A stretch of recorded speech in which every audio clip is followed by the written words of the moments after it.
Christian beliefs are based on the Bible, obviously, specifically the New Testament. It is from the New Testament that we know about Jesus. We hear what Jesus did, what he taught, and what happened to him. And then later on in the New Testament, we hear about some of the earliest Christians, what they did and what they thought of things. And it is from all that Christian beliefs are derived. It's important to realize, though, that when we read the Bible, it does not come to a blank slate. It comes to each one of us as an individual. Each one of us is different. Each one of us has had different life experiences.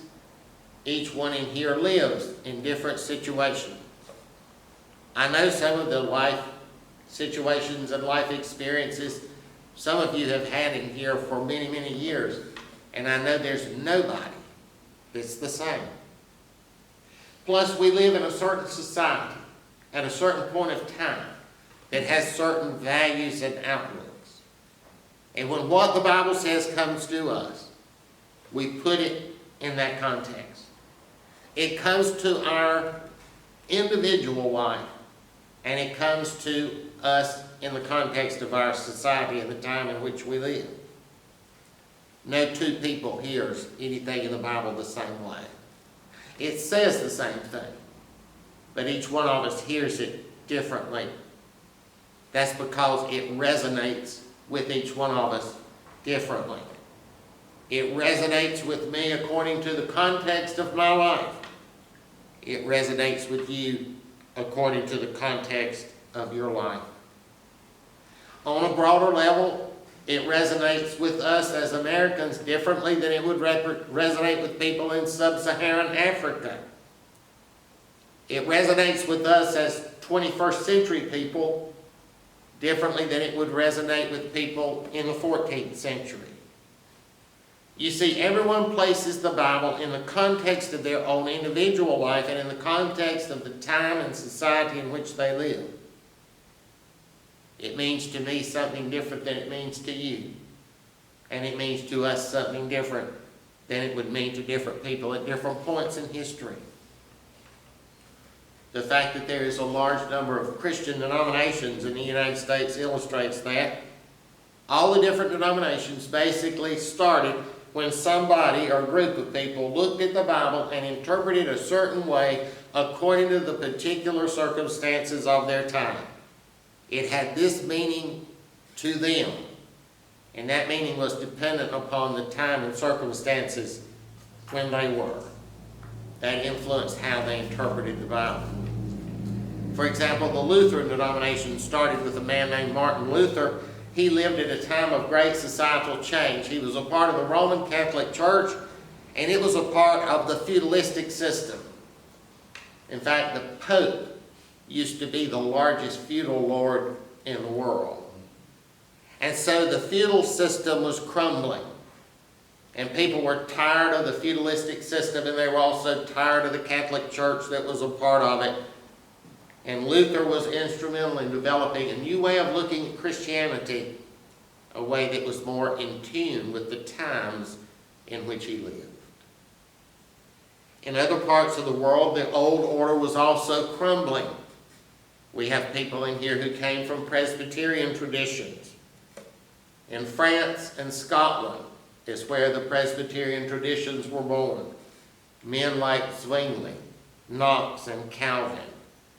They were tired of the old feudal order, and they were tired of the Catholic Church that it represented, and that they developed the beliefs that at one time were represented in the Presbyterian denomination.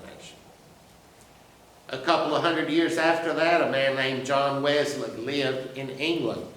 It was a time when in the world around him the emphasis was on individual liberty and individual rights. And from that situation, he came up with the idea that Christianity should be most of all about your personal relationship with Jesus. And his beliefs eventually formed the Methodist denomination. And it's the same with many other people. Many Christian denominations sprang up with all kinds of different beliefs. Each one developed out of a certain context, a certain situation, a certain time, that made people look at the Bible in one certain way.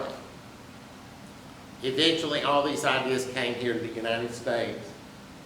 And America was a unique place in the world. It was much different than Europe. It was founded on individual liberty, and it was founded on a system of self-government. It was a new place where there was no old established order. We had the frontier. We had the wide open spaces of the West. We had people who came here from different places with different outlooks.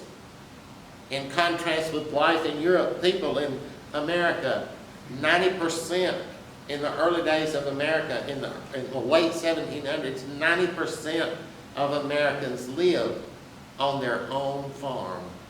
Only 10% of Americans lived in cities. We had places where people lived in the rugged frontiers, and that developed a certain outlook on life and people. The religious ideas from Europe came over here and were planted, and they grew, changed, developed, and multiplied. They developed differently in the situations they were in. Some, like the Episcopalians and Presbyterians, were concentrated in more populous areas. Denominations like Baptist and Methodist were concentrated in more rural areas where people were more independent and self-sufficient and had a different way of life and a different philosophy of life. The United States was a country with a variety of different lifestyles and philosophies of life, and the account of Jesus was interpreted differently in all those situations. And of course, life in America never stayed the same very long. Things changed rapidly. The situations people lived in changed. As things changed, the way people looked at the Bible changed. Baptists had disagreements among themselves and split apart, and there were then multiple Baptist groups. Methodists had different disagreements among themselves and split apart and formed various Methodist groups. Out of one seed planted by early Methodists, not only various Methodist and Wesleyan denominations grew up, but also the Pentecostal denominations, like the Assemblies of God, the holiness denominations. All that came from Methodist belief. Today there are numerous different denominations in the United States. There's so many of them, nobody knows how many they are. You can't find out how many different denominations there are. There's some denominations, one of them is headquartered around here, Missionary Methodist. It only has 15 churches, but it's a denomination. There's so much difference between some of these different Christian groups, it's hard to see them as one religion, but yet really they're not the same religion. They're very different. But it all comes from one Bible, from one New Testament. And that has never changed. It's the same today as it was 1,700 years ago. What has changed is how people interpret the Bible. You see, the situation in which you live and have lived your life, the personal experiences you have had, the society you live in, the things going on in the world around you will have a huge influence on the way you interpret the Bible. Our culture shapes and determines our religious beliefs. Christianity has been treated as a very pliable and elastic thing. It has been molded and remolded over and over again to fit the situation of the moment. It's so tempting to do that. It's so tempting to interpret Christianity in such a way so that it will affirm our society and our way of life. It's natural to want your religion to affirm the kind of person you are and the kind of life you live. We want our religion to give divine sanction, divine blessing to who we are and the way we want to live. But you know, that's not the purpose of Christianity. Christianity is what it is. And what it is what it was originally intended to be. Christianity is not what 21st century Americans have molded it into. Christianity is not what 16th century Europeans molded it into during the Protestant Reformation. And Christianity is not what 4th century Romans modeled it into when they created the church. Christianity is what it originally was. The only way we can ever hope to know what Christianity originally was is to go to the pages of the New Testament. Practically nothing about Christianity in the early days has survived in the historical record. Nothing. You know, history, when you think about it, is the history of kings and presidents and wars and different weapons and stuff like that. Billionaires trying to gain national attention and all that stuff. That's what history's made. History doesn't look at people like us. You may end up on a genealogical list somewhere, but you're not going to be studied in a history class 1,000 years from now, and I won't be either. And so history is the movers and the shakers of the world, and Christianity is not mentioned in history until it became an arm, basically, the Roman government. The only thing we really have from the early years is the writings of the New Testament.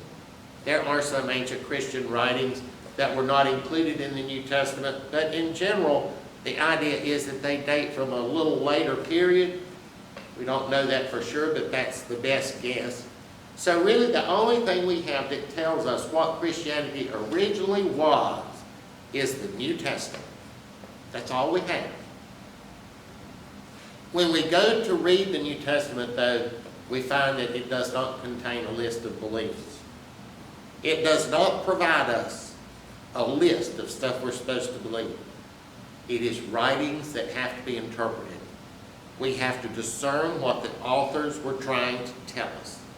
When we go to these writings to discern what they were trying to tell us, we have to look beyond ourselves, we have to look beyond our society, and we have to look beyond the situations we live in today.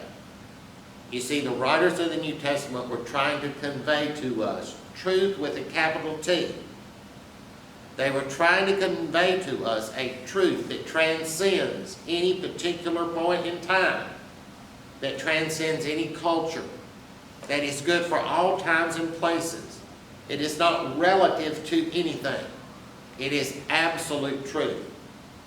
That's what they were trying to convey to us.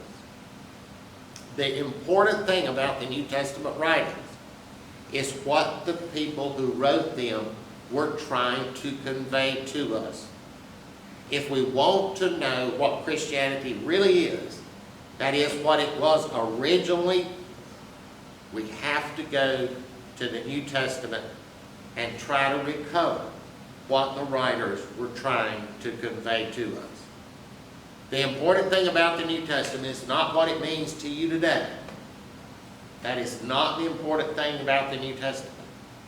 We cannot see the biblical writings through the eyes of ourselves and discover what the biblical writers were trying to tell us.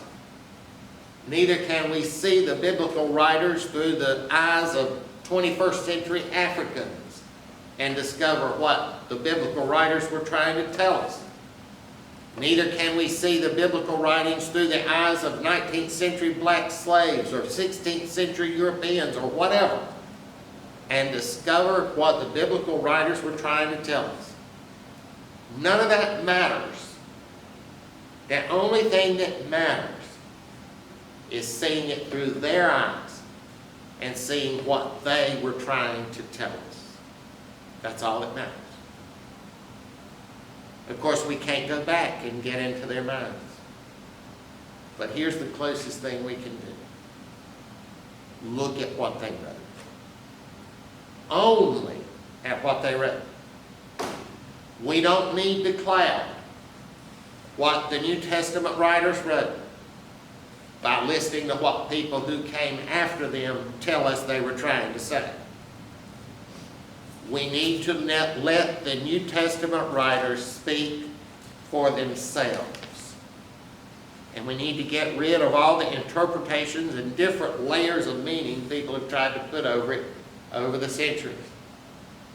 We can't let what the New Testament writers wrote be clouded over by centuries of human-developed Christian doctrine. We've got to let the writers speak for themselves and not pay any attention to what people tell us they were really trying to say. Oh yeah, I know it says this, but here's what they're really trying to say. No. Don't pay any attention to that. You see, the best way to do that is clear our minds of what we've been told. Clear our minds of Christian doctrine and look only at what it says. I had a seminary professor one time who said this: first of all, you need to know what the Bible actually says before you start worrying about what it means. There's a lot of wisdom in there. You need to know what the Bible actually says before you start worrying about what it means. In my life and in my years of ministry, one of the main problems I have seen Christians face is that many know what they have been told the Bible says. Many know the spin that has been put on a few selected things that have been taken out of the Bible, but very few know for themselves what the Bible actually says. It would seem like it would be easy to know that, though, because all you got to do is get a Bible and go read it. But it's not that easy because we don't read the Bible in the language it was written in. We read it in English translation. We've talked in here before about the difficulties in translating. Every translation is, to an extent, an interpretation, and the most popular Bible versions that people use today are really interpretations. They are more paraphrases than interpretations. In other words, when you read it, you don't get what the writer wrote, you get what somebody thinks he was trying to say. And even the better translations are often translated in such a way so that the Bible will agree with the various Christian doctrines that have been developed over the years.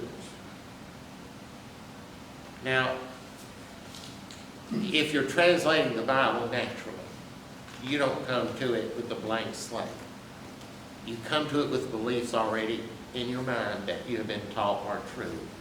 And so naturally, if there's a decision to make in translation, you'll choose to go the route that makes it say what you've always heard it was. Now, it is in all this context that I'm leading up to that I will recommend a book.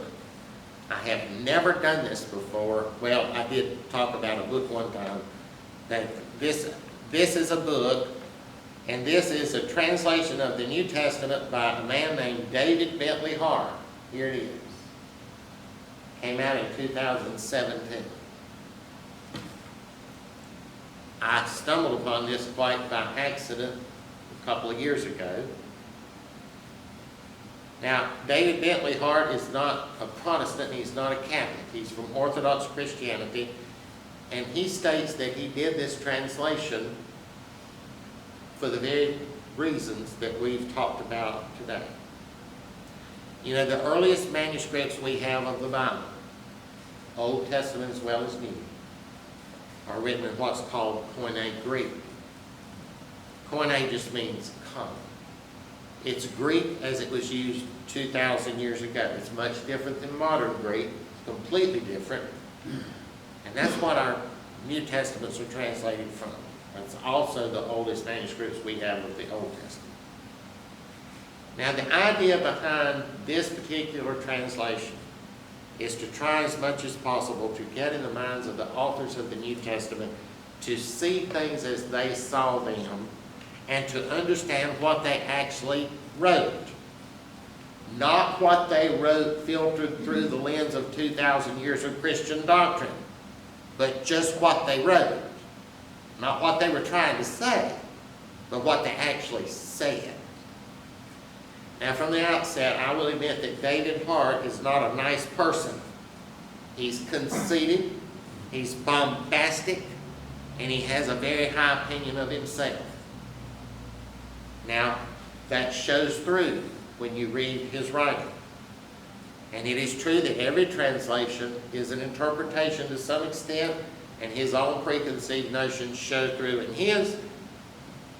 But even with all that, I do think he has made a genuine effort to give us just what the authors wrote.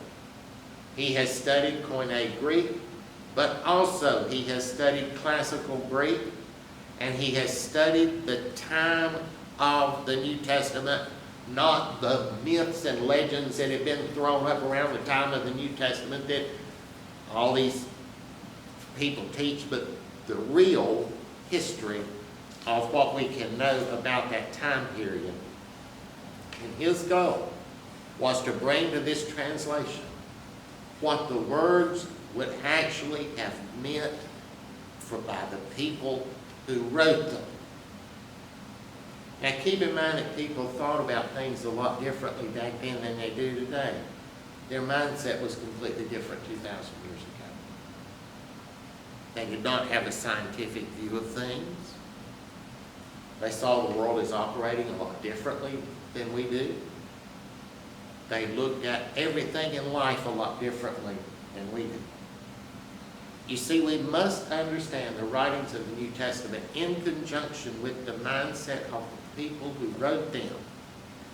It is only then that we will be able to get an idea of what they were trying to convey to us.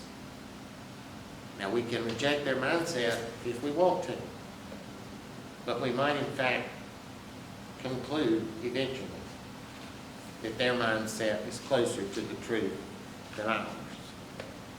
Just because their mindset was not scientific does not necessarily mean it's wrong. It may turn out to have been closer to the truth than our own.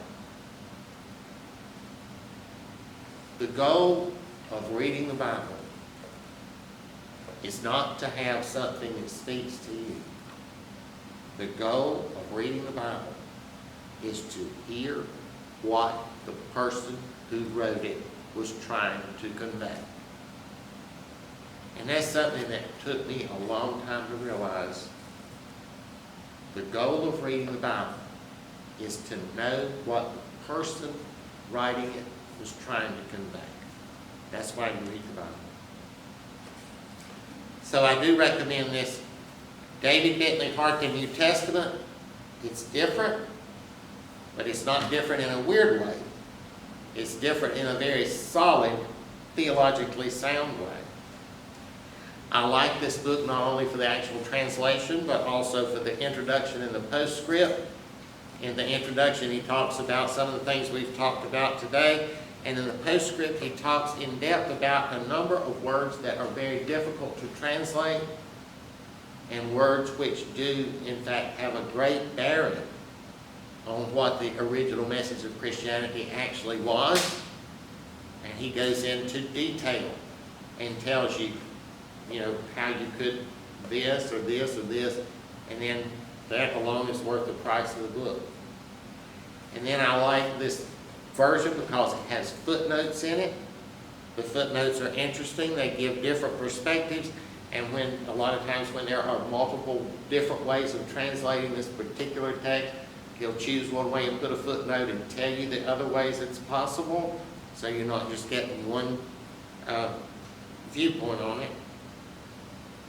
So I do think of all the Bible versions, and I use multiple Bible versions.